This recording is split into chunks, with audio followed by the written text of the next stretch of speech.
उनको नई नई टेक्नोलॉजी और दुनिया में जो नए तजर्बे हो रहे हैं उसे आगाह करने के लिए ये एक प्लेटफॉर्म बनाया गया है। और खुशी की बात यह है कि पाकिस्तान में ये दूसरा बरस है और इससे फ़ायदा ये हो रहा है कि हमारे जो लोकल ग्रोवर्स हैं उनको ये मौका मिल रहा है कि वो देख सकें कि दुनिया भर में खजूर की काश्त को आगे बढ़ाने के लिए, उसको बेहतर करने के लिए और काश्त के साथ साथ दुनिया भर में एक्सपोर्ट करने के लिए जो बुनियादी तकाजे होते हैं उसको कैसे बेहतर किया जा सकता है, उसको बेहतर बनाया जा सकता है। तो मैं यूएई की पूरी हुकूमत का, इनके एम्बेसडर का, हमारे भाई कौंसिल जनरल बखीर साहब का बहुत शुक्रिया अदा करता हूँ, डॉक्टर साहब का, जो जैद साहब इनके सेक्रेटरी जनरल हैं उनका, कि उन्होंने पाकिस्तान में ये काम शुरू किया है। और अभी जो मैंने भी विज़िट किया, आपने भी विज़िट किया, आपने देखा होगा कि हमारे लोकल ग्रोवर्स जो पंजाब से हैं, सिंध से हैं, बलूचिस्तान से हैं, उनको ये मौके मिल रहे हैं कि वो दुनिया के और ममालिक में जो खजूर की मुख्तलिफ इक़साम पैदा होती हैं उसको वो देख भी रहे हैं और उनके साथ जो एक्सचेंज उनकी हो रही है, जो बातचीत कर रहे हैं, जो माहिरीन आए हैं उनसे जब वो बात करेंगे तो पाकिस्तान में भी बहुत सारी मुख्तलिफ इक़साम पैदा की जा सकती हैं आइंदा। और उसके साथ साथ हमारे पास जो इक़साम इस वक्त मौजूद हैं उनमें बेहतरी लाई जा सकती है। और पाकिस्तान में पोटेंशियल बहुत ज़्यादा है कि हम दुनिया में बहुत अच्छे बड़े एक्सपोर्टर बन सकते हैं खजूर के, जिससे पाकिस्तान के ना सिर्फ ये काश्तकार अच्छा खासा पैसा कमा सकते हैं, अपनी काश्त की अच्छी कीमत हासिल कर सकते हैं, बल्कि पाकिस्तान को भी फॉरेन एक्सचेंज की मद में अच्छा खासा जो है वो मदद उसमें मिल सकती है। तो मैं समझता हूँ कि बहुत बड़ा अच्छा इवेंट है, हम इसको सपोर्ट करते हैं। हमने खुशी का इज़हार पहले भी किया था, आज भी करते हैं। वफाकी हुकूमत भी इनकी भरपूर मदद करती है और सिंध हुकूमत की जानिब से भी हमने इनको यकीन दिलाया है कि जिस तरह की मदद दरकार होगी ज़रूर करेंगे, इसलिए कि ये हमारे अपने काश्तकारों के हक़ में बहुत बेहतर काम है।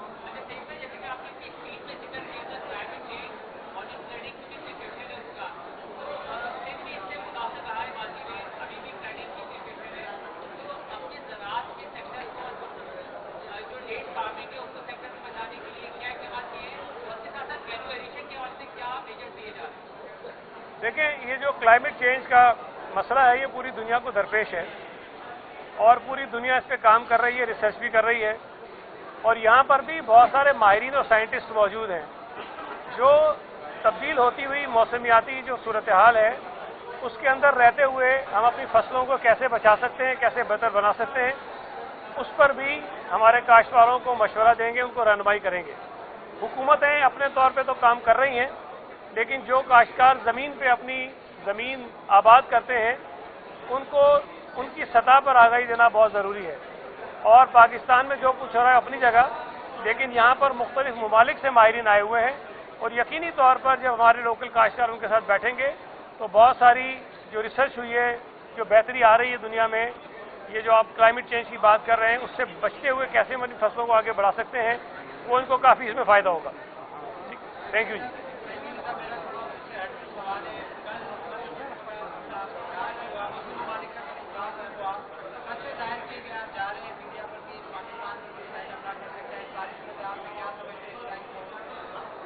देखिए, पूरी दुनिया ने, सिर्फ मुसलमान मुल्कों ने नहीं, पूरी दुनिया ने कतर पर जो इसराइल का हमला हुआ उसकी मजम्मत की है और यूनाइटेड नेशंस में भी उस पर बात हुई, करारदाद हुई। और अरब ममालिक का भी कल जो एक बड़ा इजलास हुआ मुस्लिम ममालिक का, उसमें भी इसकी मजम्मत की गई। मैं समझता हूँ कि इसराइल ने जो एक बैनुल-अक़वामी गुंडे का रोल अपना लिया है उसको रोकने की ज़रूरत है। ये किसी भी मुल्क को हक़ नहीं दिया सकता कि आज़ाद मुल्कों की जो सालमियत है, जो सरहदी सालमियत है, जोग्राफियाई सालमियत है, उसको इस तरह वो उसकी वायलेशन करे। और मैं समझता हूँ कि इसराइल इस वक्त पूरी दुनिया के सामने बेनकाब हुआ है और जो इस वक्त फैसले हो रहे हैं, जो मुझे उम्मीद है कि तमाम मुसलमान मुल्क कर एक ही कोई पॉलिसी बनाएंगे इसराइल के हवाले से, जो फ़लस्तीन में उसने जुल्म बर्पा किया हुआ है, लाखों फ़लस्तीनियों को, बच्चों को शहीद किया है, ज़ख्मी किया है, उनकी आबादियों को बर्बाद किया है, उसको रोकने में शायद तमाम मुसलमान ममालिक इस वक्त जो हालात हैं उससे बेहतर वक्त हमारे पास नहीं होगा कि हम कोई एक मुत्तफ़िका पॉलिसी बनाएं।